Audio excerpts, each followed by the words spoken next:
આખો બ્રજ ઉત્સવ કરે છે, ઇન્દ્રનો યાગ કરે છે કે ઇન્દ્ર ખૂબ સરસ વરસાદ વરસાવ્યો, તો હવે આપણે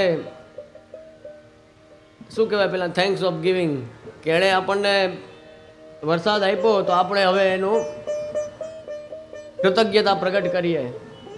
આપણે ઇન્દ્ર માટે એ દેવ એવા છે કે એના હિસાબે જ આપણા પશુપાલકો, ખેડૂતો એ બધાનું જીવન હૈરું ભૈરું રહે છે.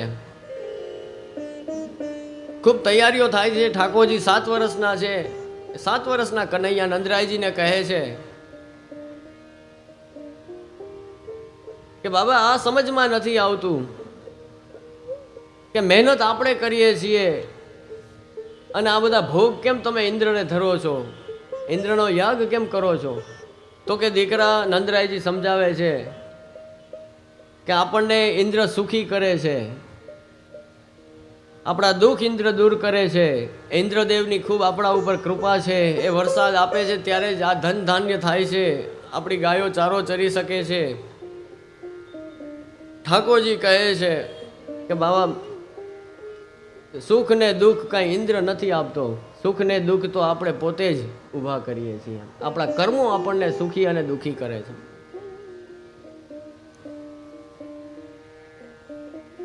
ગોવર્ધન લીલા છે એ આશ્રય દ્રઢ કરવાની લીલા છે, અન્ય આશ્રય છોડાવવાની લીલા છે. કે જેનો જેનો પણ મનમાં આશ્રય રાખીને બેઠા હોય, આપણે અન્ય આશ્રયની બાબતમાં આપણે ઘણા સંકુચિત થઈ જાય છીએ. ખાલી દેવતા પૂરતું જ નક્કી કરે બધા કે બીજા દેવી દેવતાને પાસે જઈને માગીએ, ભજન કરીએ, એ જ અન્ય આશ્રય છે. ખાલી એટલો જ નથી મારા વાલા, શ્રી ગુસાઈજી તો એમ આજ્ઞા કરે છે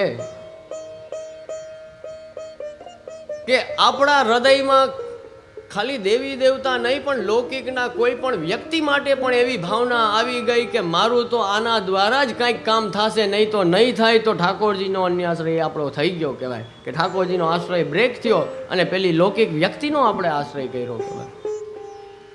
પણ કોઈ આપણને હેલ્પ કરવા આવે, કોઈ આપણને મદદરૂપ થવા આવે, આપણી માથે આપણા પ્રભુ બિરાજે છે ને, એ આપણું દુઃખ દૂર કરે જ. સમસ્યા આપણી જોઈ નથી શકતા, આપણું દુઃખ જોઈ નથી શકતા. એ કોઈને કોઈ વ્યક્તિનો સંયોગ કરાવશે, કોઈ વ્યક્તિ આપણને મદદરૂપ થવા માટે આવશે, તો એ વ્યક્તિને જોઈને વ્યક્તિનો આશ્રય ન કરો, પણ એ વ્યક્તિને જોઈને એવો મનમાં વિચાર કરો કે જુઓ મારા પ્રભુ કેવા કૃપાળુ છે, મને મદદ કરવા માટે આ ભાઈને મોકલી દીધા. આ ભાવના હોવી જોઈએ, ત્યારે આપણો આશ્રય દ્રઢ થયો કહેવાય. કે કાંઈ પણ થાય ત્યારે મારો પ્રભુ પહેલા યાદ આવે કે આ કરનાર મારો ગોવર્ધન ધરણ માથે બિરાજે છે, એણે કર્યું છે, આ બીજા કોઈનું કામ નથી. ઠાકોરજી વ્રજવાસીઓનો અંગીકાર કરવો છે, એમણે પોતાના માયના છે, એટલે દરેકનો અન્યાશ્રય છોડાવવા માટે સમજાવે છે કે આપણું લાલન પાલન તો ગોવર્ધન કરે છે, એ ગોવર્ધનનો યાગ કરો. બધા એ કનૈયાની વાત માને છે અને ઇન્દ્રનો યાગ બંધ કરી અને ગોવર્ધન યાગ કરે છે. જે આજની તારીખે પણ દરેક જગ્યાએ જ્યાં જ્યાં પ્રભુ બિરાજે છે ત્યાં એ ક્રમ પ્રતિવર્ષ ગોવર્ધન પૂજા અને અન્નકૂટના રૂપમાં આપણે સૌ એ મનાવીએ છીએ. એ ક્રમ બતાવનાર કોણ છે? સાક્ષાત ઠાકોરજી પોતે. એ ક્રમ કોઈ બાંધ્યો નથી, પણ ઠાકોરજીએ પોતે જે આજ્ઞાઓ કરી છે એ મુજબ દરેક વ્રજવાસીઓ અને નંદરાયજીએ કર્યું છે, અને એ ક્રમ હજી આજની તારીખે પણ આપણા ત્યાં એ પ્રતિવર્ષ ક્રમમાં છે. ઠાકોરજી કહે છે કે ચાલો સૌથી પહેલા ગોવર્ધન પૂજન કરીએ, ગિરિરાજજીનું પૂજન કરીએ, ગિરિરાજજીને દૂધથી સ્નાન કરાવો, દહીંથી સ્નાન કરાવો, પંચામૃત કરાવો, ગિરિરાજજીને કુંવારાનો ભોગ ધરો.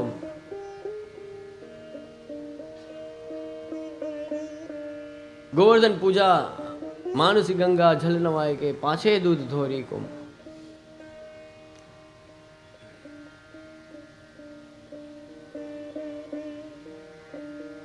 આપણે ત્યાં ગોવર્ધન પૂજાની આરતી પણ 2 થાય છે.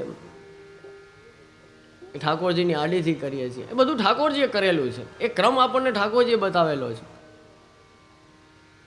પછી અન્નકૂટ ધરે છે.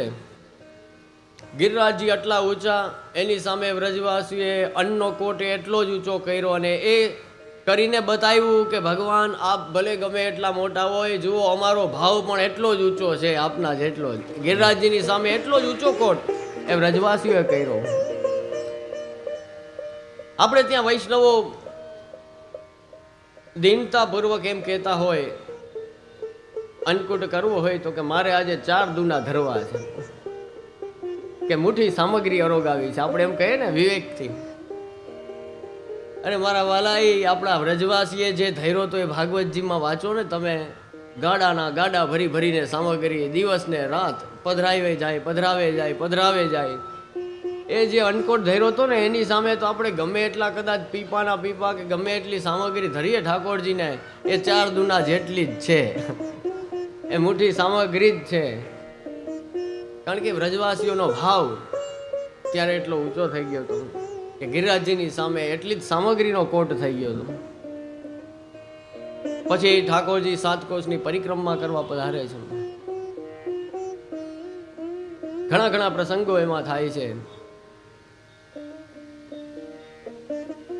વ્રજવાસીઓ કહે છે કે તે તો ગોવર્ધનનું હે કનૈયા બહુ મોટી મોટી વાતો કરી હતી, તો આ તમારા દેવ કાંઈ ખાતા તો છે નહીં, બધું એમને એમ છે. અમે આટલી સામગ્રી કરીને પધરાવી, આટલા મહેનત કરીને દિવસ આ રાત આખી જાગી જાગીને બનાવી. ઠાકોરજી કે જોવું છે. ઠાકોરજી પોતે ગિરિરાજજી રૂપ બન્યા છે, સહસ્ત્ર ભુજા ધારણ કરી છે, અને આન ઓર આન હજી હોય આવા દિયો હતી એટલી બધી સામગ્રી આપ આરોગવા માંડ્યા છે, ખૂબ આરોગવા માંડ્યા છે. પછી વ્રજવાસીઓને એમ થયું કે હવે આમાં કઈ પ્રસાદ મળશે કે નહીં, આ તો હમણાં પૂરું થઈ જશે.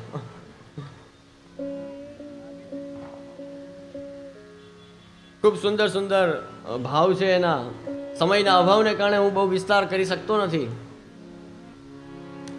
ઇન્દ્ર આ બધું જોઈ શકતો નથી. ઇન્દ્રના અનુચર એને સમાચાર આપે છે કે આપનો યાગ તો બંધ થઈ ગયો છે અને ત્યાં તો ગોવર્ધન યાગ કનૈયાએ કરાવ્યો છે. ઇન્દ્ર ઠાકોરજીના સ્વરૂપને જાણતો નથી અને કોપાયમાન થઈ ગયો છે કે આવી દુષ્ટતા આટલા વર્ષોથી જે મને દેવ તરીકે પૂજતા હતા અને મારો ભાગ મને આપતા હતા એ બંધ કરી દીધો. ખૂબ કોપાયમાન થઈને એણે મુશળધાર વરસાદ વ્રજ ઉપર વરસાવી છે. બધા થોડી વાર માટે ગભરાઈ ગયા છે વ્રજવાસીઓ કે આ જુઓ એટલે જ થયું, આપણે ઇન્દ્રનું બંધ કર્યું ને. ઘણા ગભરાતા હોય જે વર્ષોથી આજે કંઈક પેઢી દર પેઢીએ એક રીત ઘૂસી ગઈ હોય ને એ કરવા માટે કે એ નિવેદ નહીં કરીએ તો કોપાયમાન થઈ જશે દેવ, એમ ઘણા ગભરાતા હોય આજની તારીખે. આ જુઓ એ બંધ કરાવ્યું. આપણા માટે યજ્ઞ કયો, આપણા માટે નિવેદ કયો, એ જે કાંઈ કયો ને એ શું છે તો કે ઠાકોરજીને અન્નકૂટ ધરો ને એમાં બધો ક્રમ આવી જાય છે. એ આપણો મોટામાં મોટો યજ્ઞ છે. અમારો દેવ ગોવર્ધન રાણો, આપણો કુલ દેવતા કયો, કુલ દેવી કયો, જે કાંઈ કયો એ ગોવર્ધન છે, ગિરિરાજજી છે. ઠાકોરજીએ તો એ સમજાવ્યું છે આપણને કે ચિંતા કરોમાં.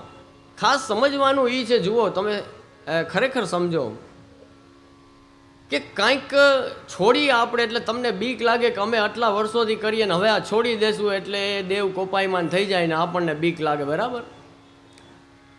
કાંઈક પણ તમે કરતા હોય એ છોડી દો ને તો બરોબર છે કે કોઈ કોપાયમાન થાય, પણ એ છોડીને પાછું શ્રીનાથજીનું શરણ લ્યો ને એટલે કોઈ કોપાયમાન ના થાય. હા, એમને એમ રહ્યો તો કોપાયમાન થાય, પણ સામે પકડો ને, શ્રીનાથજીનું શરણ પકડો છો તમે, પછી કોઈ દેવ કે દેવીની તાકાત નથી કે તમારી સામે આંગળી તો ઠીક આંખ ઊંચી કરીને જોઈ શકે એમ. કારણ કે શરણ કોનું છે? શ્રીનાથજીનું છે, સર્વ સામર્થ્યવાન ગોવર્ધન ધરણનું છે. એ જ વસ્તુ ઠાકોરજીએ પોતાના મુખારવિંદથી આ ગોવર્ધન લીલામાં સમજાવી છે. આશ્રય દ્રઢ થાય આપણો, એના માટેની આ લીલા છે.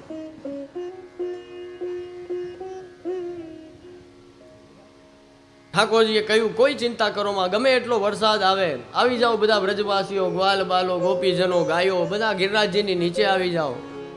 ભગવાને રમત રમતમાં ભાગવત લખે છે કે બિલાડીના ટોપને જેમ એક નાનું બાળક ઊંચું કરે ને, એવી રીતે આટલા મોટા ગોવર્ધનને પ્રભુએ પોતાના ડાબા શ્રીહસ્તની નાનકડી આંગળીમાં ધારણ કરી લીધો.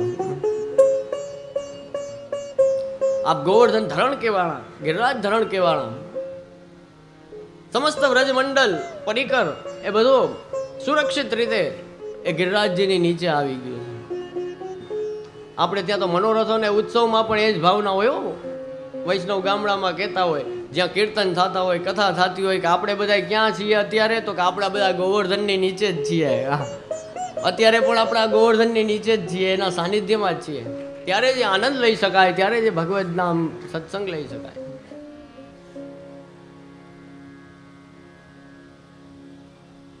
શ્રી મહાપ્રભુજી રૂપી ગુરુ જેમને પ્રાપ્ત થયા હોય એ ભગવદીઓ પણ કેવા ખીલે, એમનું સાહિત્ય પણ કેવું ખીલે. શ્રીમદ ભાગવતમાં બહુ સંક્ષિપ્તમાં વર્ણન કરેલું છે કે 7 દિવસ સુધી ભગવાને એ વરસાદની સામે વ્રજ ભક્તોનું રક્ષણ કર્યું છે અને ગોવર્ધન ધારણ કર્યો છે. વિશેષ તમારે જાણવું હોય ને તો આપણા અષ્ટસખાની વાણી છે ને, એમાં ખૂબ વિસ્તાર છે, ખૂબ વિસ્તાર કરેલો છે.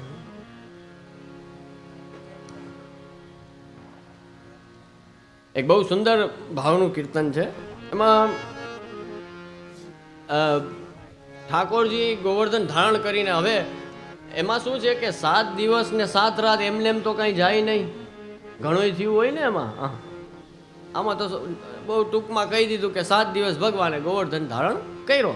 હવે એમાં શું શું થયું એ લીલા જાણવી હોય ને તો અષ્ટસખાની વાણી જુઓ ને, એના દર્શન કરો, એ કીર્તનોનું અવગાહન કરશો તો તમને એ લીલાનો આનંદ આવશે. એ કીર્તન બહુ સુંદર છે. ઠાકોરજીને તો સખ્ય છે વ્રજભક્તો સાથે. ઠાકોરજી ગોવર્ધન ધારણ કરીને ઊભા છે, સામે વ્રજભક્તો ગોપીજનો ઊભા છે. ઠાકોરજીને સખ્ય છે એટલે ઠાકોરજી એની સામે એવા સંકેત આપે છે કે જોયું, એ બધા વ્રજભક્તોને કહે છે, જોયું મેં કેવો ગોવર્ધન ધારણ કર્યો છે, મારું સામર્થ્ય જોયું તમે બધાએ, આટલા મોટા ગોવર્ધનને મેં ખાલી એક આંગળી ઉપર ધારણ કર્યો છે. એટલે સામે ગોપીજનો બહુ સુંદર ભાવનું કીર્તન છે, જવાબ આપે છે કે કાહે એઠત હો નંદલાલ, કે પ્રભુ આપણી ભાષામાં કહું તો હવે ખોટી હોશિયારી ના મારો. કાહે એઠત હો નંદલાલ, કે પ્રભુ આપ ખોટી આ હોશિયારી ના મારો. આ જેટલો વજન છે ને એ કેના ઉપર છે? આપનું ડાબુ શ્રીઅંગ તો સ્વામીજીનું છે. આ બધું અમારા સ્વામીજી ધારણ કરીને બિરાજે છે, આપણે તો આનંદ જ છે.